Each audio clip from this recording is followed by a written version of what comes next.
episode of Terry Thornberry Performance. As you guys see on the last episodes, we were working on the Miata and as well get the 1UZ 240 all started up. Now I'm a little bit cramped up on the Miata, so I make my way over to the 1UZ 240. So I want to get the rest of this thing get started up. We got a long list of things that need to get done for this automobile. So let's run through the list and let's show you guys on what needs to get done.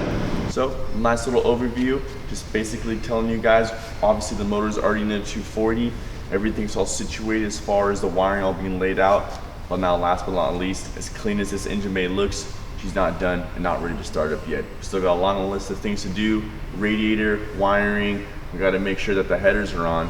And yes, actually that's what we're gonna be going through right now. Terry is. We went ahead through and made both sides of the headers, the passenger side and as well knocked out the driver's side, made it around that steering column. So Terry's gonna be going ahead showing you over through that. I'm gonna be getting the wiring situated.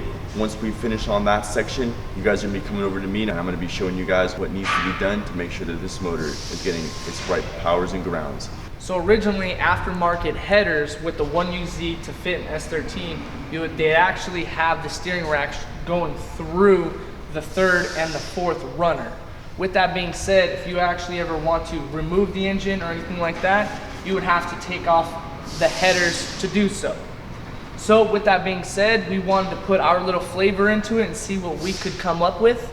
So with the OEM headers, we actually cut it up and did some TTP sauce, as I would call it, with a little black house fabrication touch to it as well.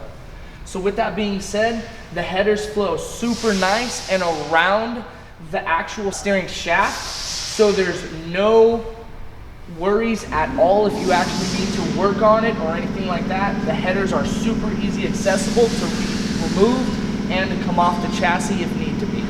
But moving on with that, I'm gonna show you guys the rest of the exhaust because we did wide pipe. So I'm gonna show you guys that right now. Let's go up.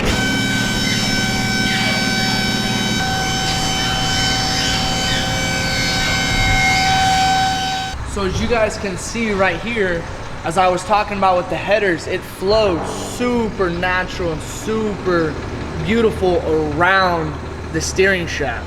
Now with that being said, we have this exhaust coming down and it's meeting two catalytic converters to keep the noise from this fire-breathing dragon, Japanese fire-breathing dragon of a beast, nice and quiet, because you don't want to give away the beast in this machine, right?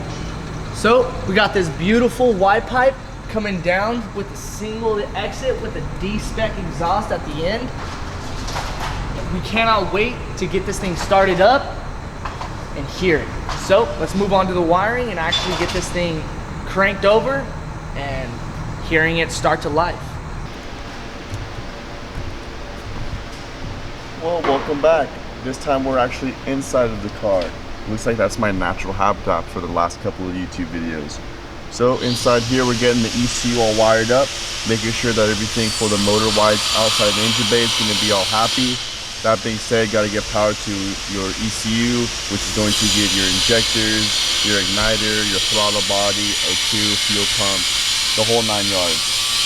So we need to go and make sure that we get a body harness made from the 240 over to the 1UZ now, which is the new heart plant. Let's get the wiring all de-loomed, figured out, and get the pen and paper written down for you guys so we can get things cracking. So let's go.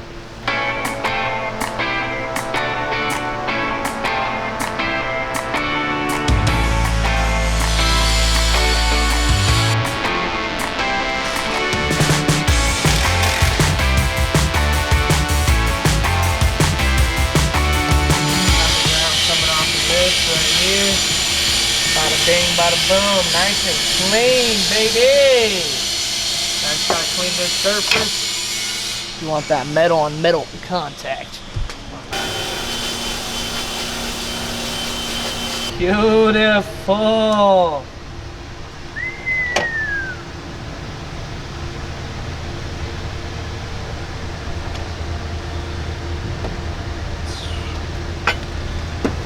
Just get a longer hardware. That's gonna sit nice and beautiful.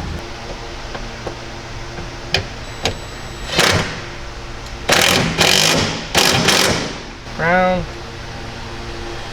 positive. Now we got that situated. Now we can get this all nice and bolted to the chassis, so it's nice and sturdy. And then should be ready to go for Mr. Thornberry for testing. Alrighty, so if you have one of these 1UZs, it really depends on a lot of what models you go with. If you're between a 90 to a 92, the plugs are going to generally be the same. 3 plug, one off to the side. If you're a 93 and up, you're going to be another ECU and another wiring pin. If you're a VVTi 1UZ, you're going to be as well a different pin out and wiring. So for this setup, it's just a 1UZ from a 92 non-VVTi. That's the motor that we'll be wiring up. Going ahead and taking this plug. Do not quote me, I do not remember the exact number of what this is. I just know the colors of what I need. Black and red, black and orange, a thicker black wire for the start signal, and then a couple of little wires needed to get the rest of the motor started. So like I said, we're gonna go through, strip back some of the wires, go to the front of the motor, go to the injectors and the coils, do a continuity test just to make sure that all the wires are good and are working and those are the correct ones to give 12 volts to. Then we'll come through, do a little bit of ghetto wiring style, make sure the motor runs and starts, and then going on cleaning up the wiring. So let's go.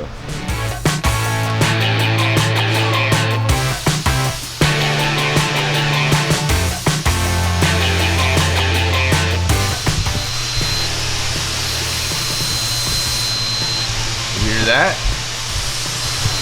Nope, that's not ringing in your head. Continuity test. Essentially telling me that that wire, the injector wire, is the wire all the way over there that you see me inside the cabin with. So I know that's my injector wire, that's black and orange. Go ahead and give that 12 volts, make sure that's 100% that wire. Going through, check the rest of the wires that I know that are gonna be it. Write down my log, do my double checks, and then give this thing some fuel. Let's see how she's down.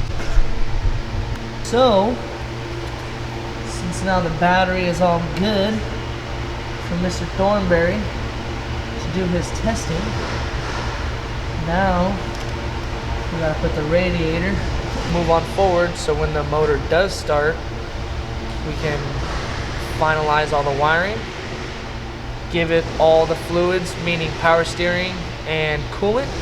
Then we can do its first little rip around the block, give the customer a call, see what he's got to say about it, then get him on over here, so then we can start finishing up the process of the build. Because we still have coilovers, complete 5-lug with big brake kit with some rims. So, enough talking, let's get this to it.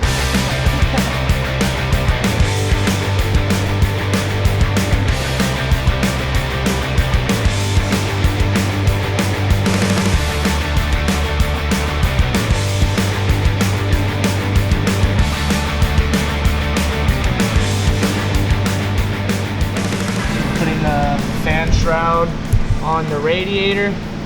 So with that being said, we're just putting this nice soft padding on it so it's not just aluminum to aluminum surface, metal on metal. So give it a little bit of cushion, so now when we bolt it down to the actual radiator, it actually squishes down, creating a complete surface being closed, so all of the air that's being drawn in goes straight through the radiator, straight through the fans, exactly cooling down the exact efficiency that we need. Alrighty guys, so we're here back in the cabin, getting the wiring situated. Already found some of the plugs that I'm happy with. I'm gonna go through, kind of give them voltage. But before that being said, Terry, you guys already seen what Terry did in the back side. Now we're coming to the front side. You're gonna go ahead and find, or if you already have, locate your 12 volt for your starter. You are going to cut the end of your battery terminals, cut that, put the terminal on there that we provided. Go ahead and get that situated on your power terminal. Once you have that situated, go and grab the wires that you have for your ECU. If you're going to quick start it, put that right to power. If you're going to do a finalization on wiring, go and put that obviously to your fuse for a constant 12 volts, and then put all your switches to the wires that you just found for the ECU. let's go ahead and get that done so we can go see how this sounds. Oh my, there's so much extra wiring, dude. Hey, you're welcome. Jeez. Hey, don't thank me, the viewers. You're welcome.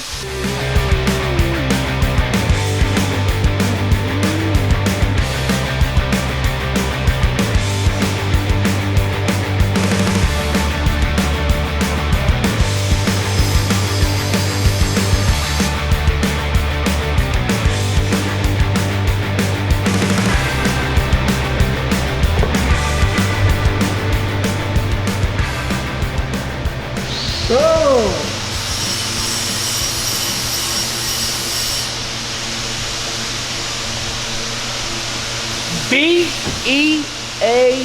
Beautiful.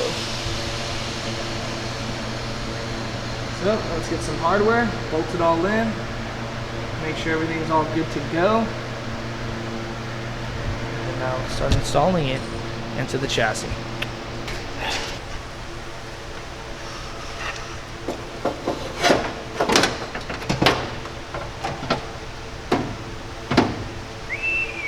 That's tight. Heck no. We've seen tighter, I know, my race cars. especially with the JZ. The JZs are way tight. So as you guys can see, Terry's just about to say, we've got the radiator in, we've got clearance for more clearances, which means that, you know, we can maybe have room for, I don't know, supercharger. Who knows? At the end of the day, we've now got our cooling system now in. The hardest part about doing the 1UZs is now getting the hoses now wrapped around. Obviously you got the top one, that's cool. Now you've got the bottom one going all the way down with all your pulleys. Rut-row raggy. Cooling's now in. Now we'll be going over to G&J tomorrow to go get the special fittings we need. Just getting simple fittings for fuel lines and for power steering fittings. Wait, did you say power steering? Got him for you, big dog. Well, we got one thing on the list, but what about the fuel lines? Yep, I know. Aw. Yeah, So we gotta do one list tomorrow. Let's get this thing started.